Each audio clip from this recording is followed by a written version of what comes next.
This is a simulated version of our project. This is the Cornerstone bridge with an input of 10 volts running through the nominal resistance R2, R3, R4 at 100 ohms. We also have the variable resistance at 139 ohms. It's important to note that this is at full scale. Now, when we had done the calculation for the quarter bridge circuit, we had an output voltage of 0.816 volts, which is the same thing here, which means we're on the right path.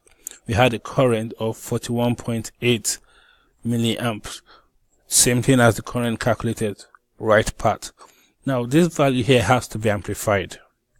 We chose the differential amplifier, calculated the resistive values where we had 123 ohms and 1000 ohms. It's also important to note that R5 is equals to R8. That's why the value is same. And R6 is equals to R7, which is 1000 volts here and 1000 ohms here and 1000 ohms here. Now let's see what happens when we amplify this value.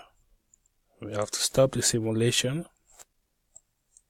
Connect this to the bridge circuit, and simulate. First, I would like to emphasize the drop in voltage here because of the resistance from the amplifier. Now, the output voltage from the amplifier is 0.096. We're giving the output voltage to be 100 millivolts, which is the same thing as this.